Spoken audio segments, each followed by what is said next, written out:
There are Muslims right now feeling guilty about things that would make the Prophet ﷺ shake his head in confusion. Things that keep them up at night. Things that make them question whether they are even good Muslims. Things that leave them feeling like they are constantly falling short. And the shocking part? Allah never once called these things haram. So where is all this guilt coming from? And more importantly, what does the Quran actually say? The truth is, we have been carrying burdens that Allah never intended us to carry. Religious culture has stacked layer upon layer of rules that simply are not in the Quran or Sunnah. Today, we are pulling those layers back and getting to what Allah truly cares about. Number 1, setting boundaries with people. But is that not selfish? Are we not supposed to be generous? Are we not supposed to give? Yes, and the Prophet ﷺ was the most generous human being who ever lived. He gave everything, and yet he still withdrew. He still protected his time. He still said no. When the demands on his life became overwhelming, he retreated. When he needed to refocus, he separated himself. That is not selfishness, that is wisdom. Allah says in Surah Al-Baqarah, verse 286, Allah does not burden a soul beyond that which it can bear. If Allah Himself does not overload you, why are you letting other people do it? You can love someone and still not answer every call. You can care deeply and still protect your mental health. You can be a generous Muslim and still say, I cannot help with that right now. Boundaries are not un-Islamic. They are stewardship over the life Allah gave you. Number 2, missing a voluntary prayer or fast. This one has Muslims drowning in guilt every single day. You missed your duha prayer. You couldn't keep up with the sunnah fasts. You broke a voluntary fast halfway through, and now you feel like a failure. But here is what you need to understand.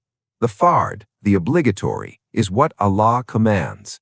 The nafil, the voluntary, is a gift you give to yourself. Missing a gift is not a sin.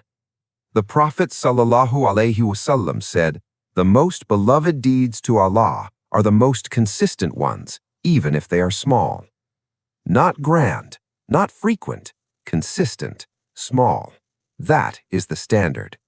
He also warned, do not be hard on yourselves, lest Allah be hard on you. The guilt you pile on yourself for missing voluntary acts is not coming from Allah. It is coming from religious pressure that has nothing to do with Him. Pray your 5, give your zakat, fast Ramadan. Everything beyond that is between Allah and you, and missing it is not haram. Number 3, feeling doubt. Nothing triggers Muslim guilt faster than this.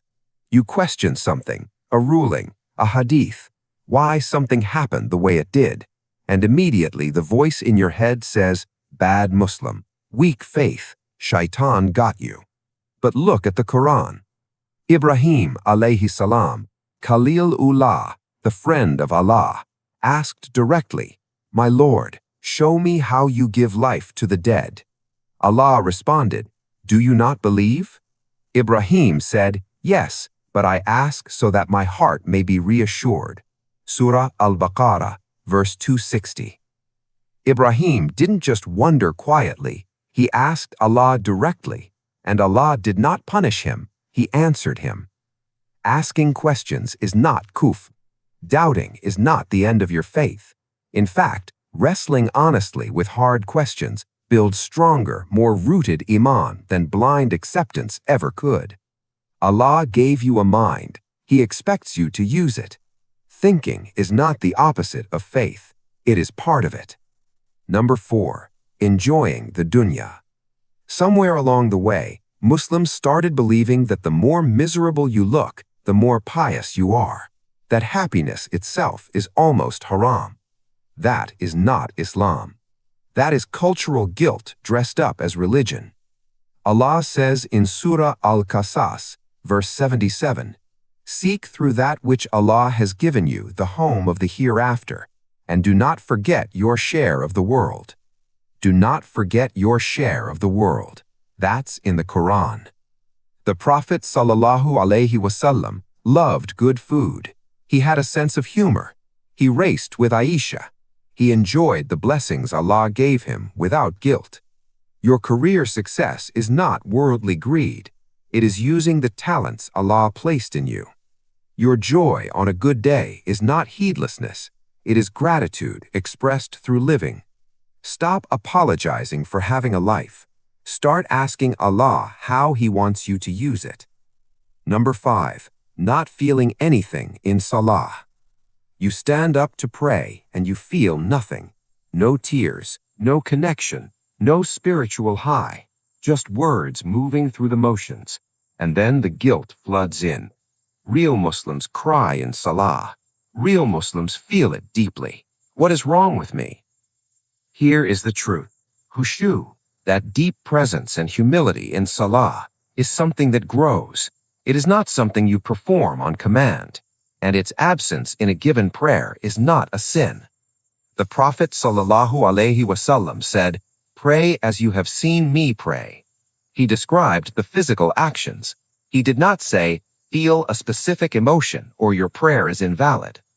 Allah accepts the salah of the one who shows up, even when they are distracted, even when they are exhausted, even when they feel completely dry. Showing up is the act of worship. The feeling follows, but it is not the requirement. Keep praying, keep coming back. The connection builds in the consistency, not in the emotion. Here is the truth that holds all of this together. Allah says in Surah Az-Zumar, verse 53, "Do not despair of the mercy of Allah. Indeed, Allah forgives all sins. All of them. The real ones, not the ones religious culture invented. The guilt that is crushing you right now, about your boundaries, your missed voluntary acts, your questions, your joy, your dry prayers, that is not Allah's voice.